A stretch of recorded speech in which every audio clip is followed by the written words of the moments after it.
Pinasawi sa pag-ibig. Isa raw yan sa maaaring epekto kapag hindi pinangalagaan ang mga ngipin.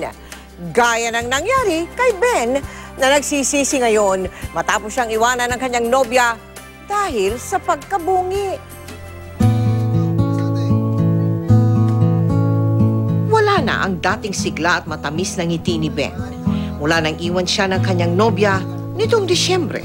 Pasko po yun, nung sinabi niya sa akin na ayoko na, suko na ako sa'yo. Hindi mo kayang alagaan yung sarili mo.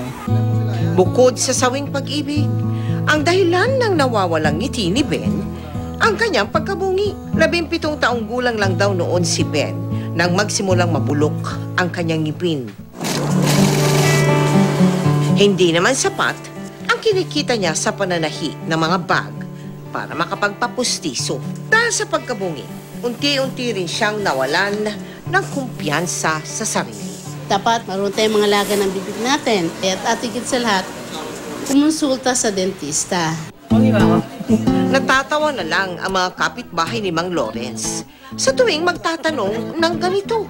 Hanga din niya ang trabahong mas malaki ang kita, lalo na't hindi sapat ang kanyang sahod sa pagiging street sweeper.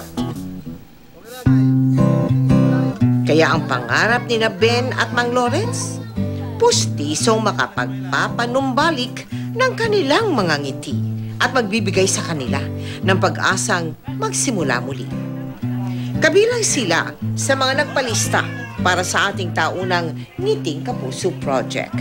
Para sa iba pang nais magkaroon ng pustiso. Bukas po ang ating proyekto para sa mga babae at lalaki. Maaaring tumawag sa mga numerong naka-flash sa inyong TV screen.